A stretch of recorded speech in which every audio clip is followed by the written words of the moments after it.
മറിമായത്തിലൊക്കെ അതായത് മിനി സ്ക്രീനിൽ variety of characters നിയാസിക്ക് ചെയ്യാൻ പറ്റാറുണ്ട്. പക്ഷെ ബിഗ് സ്ക്രീനിലേക്ക് വരുമ്പോൾ അത്രത്തോളം വെറൈറ്റി ഓഫ് ക്യാരക്ടേഴ്സ് ചെയ്യാൻ പറ്റാറില്ല. പക്ഷെ ചെയ്യുന്ന ക്യാരക്ടേഴ്സ് എല്ലാം നല്ല അടിപൊളി ക്യാരക്ടേഴ്സ് ആണ്. അതെന്താണ് ഇന്റൻഷനലി അങ്ങനെ സെലക്ട് ചെയ്യുന്നതാണോ അതോ ക്യാരക്ടേഴ്സ് വരാത്തതാണോ? അത് ഡയറക്ടർമാരുടെ അടുത്ത് ചോദിക്കേണ്ടി വരും. അവര് തരുന്ന വേഷമല്ലേ ഒരു നടന്ന് ചെയ്യാൻ പറ്റുള്ളൂ.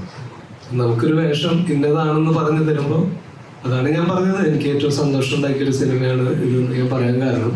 പ്രാവൻകൂട് ഷാപ്പ് എന്നുള്ള സിനിമയിൽ എനിക്ക് അങ്ങനെ എന്നിൽ നിന്ന് വളരെ വ്യത്യസ്തമായിട്ടുള്ളൊരു ക്യാരക്ടർ എനിക്ക് ചെയ്യാൻ പറ്റി. അത് വളരെ ഡിഫറെൻ്റ് ആയിട്ടുള്ളൊരു ക്യാരക്ടർ തന്നെയായിരുന്നു.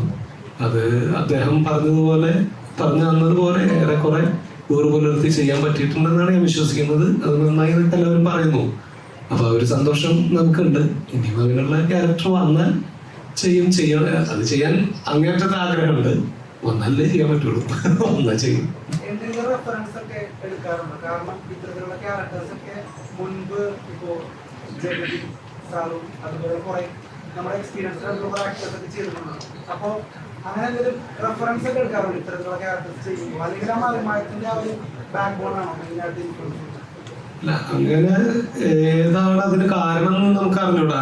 നോർമലി ഏതൊരു ആർട്ടിസ്റ്റും ഒരു ആക്ടറും അയാൾക്കൊരു ക്യാരക്ടർ കിട്ടുമ്പോൾ അത് എങ്ങനെയൊക്കെ ഫലിപ്പിക്കാൻ പറ്റും എന്നുള്ളൊരു ശ്രമം നമ്മുടെ ഉള്ളുകൊണ്ട് നടത്തിക്കൊണ്ടേയിരിക്കും എല്ലാ സമയത്തും.